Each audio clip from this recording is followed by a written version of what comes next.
ಕನ್ನಡದ ಅತಿ ದೊಡ್ಡ ರಿಯಾಲಿಟಿ ಶೋ ಅಂತ ಹೇಳಿದ್ರೆ ಅದು ಬಿಗ್ ಬಾಸ್. ಈ ಬಿಗ್ ಬಾಸ್ನ ನಾವೀಗಾಗಲೇ 12 ಸೀಸನ್ಗಳನ್ನು ನೋಡ್ಕೊಂಡ್ ಬಂದಿದ್ದೀವಿ. ಸೊ 13ನೇ ಸೀಸನ್ ಹೇಗಿರುತ್ತಪ್ಪ ಅನ್ನೋ ಕ್ಯೂರಿಯಾಸಿಟಿ ಜನಕ್ಕಂತೂ ಇದ್ದೇ ಇದೆ. ಆ್ಯಂಡ್ ಇನ್ನೊಂದು ವಿಚಾರ, ಈ 12 ಸೀಸನ್ಗಳನ್ನು ನೋಡಿದವರು ಪ್ರತಿ ಬಾರಿ ನಾವು ನೋಡಿದಾಗ್ಲೂ ಏನಾದರೂ ಹೊಸದನ್ನು ನಾವು ಎಕ್ಸ್ಪೀರಿಯನ್ಸ್ ಮಾಡಿದ್ದೀವಿ. ಸೊ ಈ ಬಾರಿ ಕೂಡ ಒಂದು ಹೊಸದಾಗಿ ಜನರು ಎಕ್ಸ್ಪೀರಿಯನ್ಸ್ ಮಾಡಬೇಕು ಅನ್ನೋ ಒಂದು ಕಾರಣಕ್ಕೆ ಈ ಸಲ ಬಿಗ್ ಬಾಸ್ ಕನ್ನಡ ಸೀಸನ್ 13ಕ್ಕೆ ಕಾಮನ್ ಮ್ಯಾನ್ಗಳನ್ನು ಕಳಿಸ್ಲಾಗ್ತಾ ಇದೆ. ಆ್ಯಂಡ್ ಬಿಗ್ ಬಾಸ್ ಯಾವಾಗ ಶುರು ಆಗುತ್ತೆ, ಈಗಾಗಲೇ ಅಗ್ನಿ ಪರೀಕ್ಷೆ ಶುರುವಾಗಿದೆ 16ನೇ ತಾರೀಕಿಂದ. ಸೊ ಯಾವಾಗ ಬಿಗ್ ಬಾಸ್ ಆ್ಯಕ್ಚುಯಲ್ ಸೀಸನ್ ಶುರು ಆಗುತ್ತೆ, ಯಾವಾಗ ನಾವು ಕಿಚ್ಚ ಸರ್ನ ನೋಡ್ತೀವಿ, ಯಾವಾಗ ಕಂಟೆಸ್ಟೆಂಟ್ಸ್ನ ನೋಡ್ತೀವಿ ಅಂತ ಸಾಕಷ್ಟು ಜನ ಅಭಿಮಾನಿಗಳು ಕೇಳ್ತಾನೆ ಇದ್ರು. ಸೊ ಕೊನೆಗೆ ಇದಕ್ಕೆ ಉತ್ತರ ಸಿಕ್ಕಿದೆ. ಯಾವಾಗಪ್ಪ ಅಂತ ಹೇಳಿದ್ರೆ, ಈಗ ಕಲರ್ಸ್ ಕನ್ನಡ ವಾಹಿನಿ ಅಧಿಕೃತವಾಗಿ ಡೇಟನ್ನು ಫಿಕ್ಸ್ ಮಾಡಿದೆ. ಸೆಪ್ಟೆಂಬರ್ 6ನೇ ತಾರೀಕು ಸಂಜೆ 7 ಗಂಟೆಗೆ ನೀವು ನಿಮ್ಮ ಟಿವಿಗಳಲ್ಲಿ ಬಿಗ್ ಬಾಸ್ ಕನ್ನಡ ಸೀಸನ್ 13 ನೋಡ್ಬೋದು. ಆ್ಯಂಡ್ ಇಲ್ಲಿ ಇನ್ನೊಂದು ವಿಚಾರ ಏನಪ್ಪ ಅಂದರೆ, ನಟ ಕಿಚ್ಚ ಸುದೀಪ್ ಅವರ ಪ್ರೋಮೋ ಎಲ್ಲರೂ ಗಮನ ಸೆಳೆದಿರುವಂತಹ ಪ್ರೋಮೋ. ಆ ಪ್ರೋಮೋ ಎಷ್ಟು ಚೆನ್ನಾಗಿದೆ ಅಂದರೆ, ಸುದೀಪ್ ಸರ್ ಫುಲ್ ಕಂಪ್ಲೀಟ್ ಆಗಿ ಒಂದು ಪೈಲಟ್ ಔಟ್ಫಿಟ್ನಲ್ಲಿ ಫ್ಲೈಟ್ ಒಳಗಡೆ ಎಂಟ್ರಿ ಕೊಡ್ತಾರೆ. ಆ ಸೀಟ್ನಲ್ಲಿ ಕೂತ್ಕೋತಾರೆ. BB13 ಅಂತ ಹೇಳಿ ಆ ಫ್ಲೈಟ್ಗೆ ಹೆಸರನ್ನು ಕೂಡ ಇಡ್ತಾರೆ. ಅದಾದಮೇಲೆ ಲಾಂಚ್ಗೆ ರೆಡಿ ಆಗ್ತಿದ್ದೀವಿ ಅನ್ನೋ ವಿಚಾರವನ್ನ ಕೂಡ ಹೇಳ್ತಾರೆ.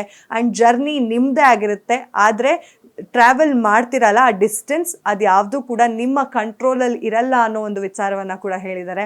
ಅದರ ಜೊತೆಲಿ ಈಗ ಬಿಗ್ ಬಾಸ್ ನೋಡಬೇಕು ಅಂತಂದಾಗ ನೀವು TV ರಿಮೋಟ್ಗಳನ್ನು ಪಕ್ಕಕ್ಕಿಟ್ಟು ಆ ಜರ್ನಿನ ನೋಡೋ ಮಜಾನೇ ಬೇರೆ ಅಂತ ಹೇಳಿದ್ದಾರೆ. ಅದರ ಜೊತೆಗೆ ಟೈಟನಿಯಾ seat belts ready to take off ಅಂತ ಹೇಳಿ ಫುಲ್ ಸ್ಟೈಲಿಶ್ ಆಗಿ ಹೇಳಿದ್ದಾರೆ. ನನಗಂತೂ ಪ್ರೊಮೋ ಸಿಕ್ಕಾಪಟ್ಟೆ ಇಷ್ಟ ಆಯಿತು.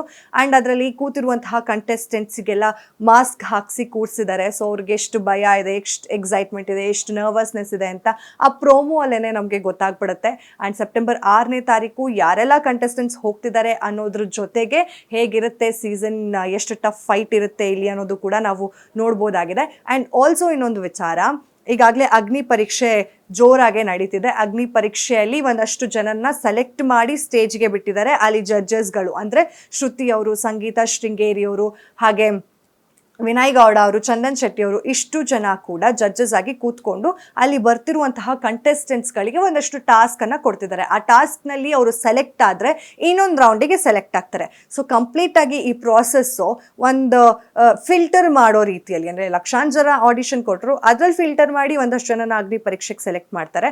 ಅದ್ರಲ್ಲಿ ಫಿಲ್ಟರ್ ಮಾಡಿ ಒಂದಷ್ಟು ಜನನ ಸೆಲೆಕ್ಟ್ ಮಾಡ್ತಾರೆ. ಆ ಸೆಲೆಕ್ಟ್ ಮಾಡಿರೋಂಥವ್ರಿಗೂ ಕೂಡ ಟಾಸ್ಕ್ ಕೊಟ್ಟು ಅಲ್ಲೂ ಕೂಡ ಫಿಲ್ಟರ್ ಮಾಡಿ ಕಟ್ ಡೌನ್ ಮಾಡ್ತಾರೆ. ಸೊ ಕೊನೆಗೆ ಬಿಗ್ ಬಾಸ್ ಮನೆಗೆ ಹೋಗುವಂತಹ ಕಂಟೆಸ್ಟೆಂಟ್ಸ್ ಏನಿಲ್ಲ ಅಂತ ಹೇಳಿದ್ರು 3 ರಿಂದ 5 ಜನ. ಎಷ್ಟು ಜನ ಹೋಗ್ತಾರೆ ಅಂತ ಹೇಳಿ ಇನ್ನೂ ಅಧಿಕೃತವಾಗಿ ಹೇಳಲಿಲ್ಲ.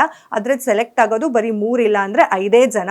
ಒಟ್ಟು ಬಿಗ್ ಬಾಸ್ ಮನೆಗೆ ಹೋಗುವಂತಹ ಕಂಟೆಸ್ಟೆಂಟ್ಸ್ಗಳ ಸಂಖ್ಯೆ ನಾವು ನೋಡೋದಾದ್ರೆ 17 ರಿಂದ 18 ಜನವನ್ನ ಬಿಗ್ ಬಾಸ್ ಮನೆಗೆ ಕಳಿಸ್ತಾರೆ. ಅದ್ರಲ್ಲಿ 3 ಜನ 18 ಕಳಿಸಿದ್ರೆ 3 ಜನ ಅಂದರೆ ಇನ್ನು 15 ಜನನು ಸೆಲೆಬ್ರಿಟೀಸೇ ಆಗಿರ್ತಾರೆ. ಸೊ ಸೆಲೆಬ್ರಿಟೀಸ್ ಮಧ್ಯ ಕಾಮನ್ ಮ್ಯಾನ್ಗಳು ಹೇಗೆ ಸರ್ವೈವ್ ಆಗ್ತಾರೆ, ಹೇಗೆ ಅವರು ಟಾಸ್ಕ್ಗಳನ್ನು ಆಡ್ತಾರೆ, ಆ ಟ್ಯಾಂಟ್ರಮ್ಸ್ನೆಲ್ಲ ಹೇಗೆ ತಗೋತಾರೆ, ಆ ಒಂದು ಜಗಳ ಇರುತ್ತಾ ಅಥವಾ ಕಾಮನ್ ಮ್ಯಾನ್ ಕೀಳು, ಸೆಲೆಬ್ರಿಟೀಸ್ ಮೇಳು, ಈ ರೀತಿಯಾಗಿ ಏನಾದರೂ ಒಂದು ಫೈಟ್ ಇರುತ್ತಾ, ಈ ರೀತಿಯಾದಂತಹ ಒಂದು ಸಸ್ಪೆನ್ಸನ್ನು ಬಿಗ್ ಬಾಸ್ ಕನ್ನಡ ಸೀಸನ್ 13 ಅಂತೂ ಕ್ರಿಯೇಟ್ ಮಾಡೋದ್ರಲ್ಲಿ ಡೌಟೇ ಇಲ್ಲ. ಆ್ಯಂಡ್ ಈಗಾಗಲೇ ಬಿಗ್ ಬಾಸ್ ತೆಲುಗು ಅಲ್ಲೂ ಕೂಡ ಅಗ್ನಿ ಪರೀಕ್ಷೆ ಶುರುವಾಗಿದೆ. ಅದೇ ಪ್ಯಾಟ್ರನ್ನನ್ನು ಕನ್ನಡದಲ್ಲಿ ಫಾರ್ ದ ಫಸ್ಟ್ ಟೈಮ್ ಮಾಡ್ತಿದ್ದಾರೆ. ತೆಲುಗು ಅವರು ಹಿಂದಿನ ವರ್ಷನೇ ಈ ಒಂದು ಕಾನ್ಸೆಪ್ಟನ್ನು ತೊಗೊಂಬಂದ್ಬಿಟ್ಟಿದ್ರು. ಸೊ ಈಗ ಕನ್ನಡದಲ್ಲಿ ಹೇಗಿರ್ಬೋದು ಅನ್ನೋ ಕುತೂಹಲ ಕೂಡ ಸಾಕಷ್ಟು ಜನಕ್ಕೆ ಜಾಸ್ತಿ ಆಗಿದೆ. ಸೊ ನಾನಂತೂ ವೆಯ್ಟ್ ಮಾಡ್ತಿದ್ದೀನಿ ಬಿಗ್ ಬಾಸ್ ಕನ್ನಡ ಸೀಸನ್ 13 ಹೇಗಿರುತ್ತೆ ಅಂತ. ನೀವು ಕೂಡ ವೆಯ್ಟ್ ಮಾಡ್ತಿದ್ರೆ ಕಮೆಂಟ್ ಮಾಡಿ ತಿಳಿಸಿ. ಮತ್ತೆ ಸಿಗೋಣ. ಅಲ್ಲಿವರೆಗೂ ನೋಡ್ತೀರಿ ಅಶ್ವವೇಗ ನ್ಯೂಸ್.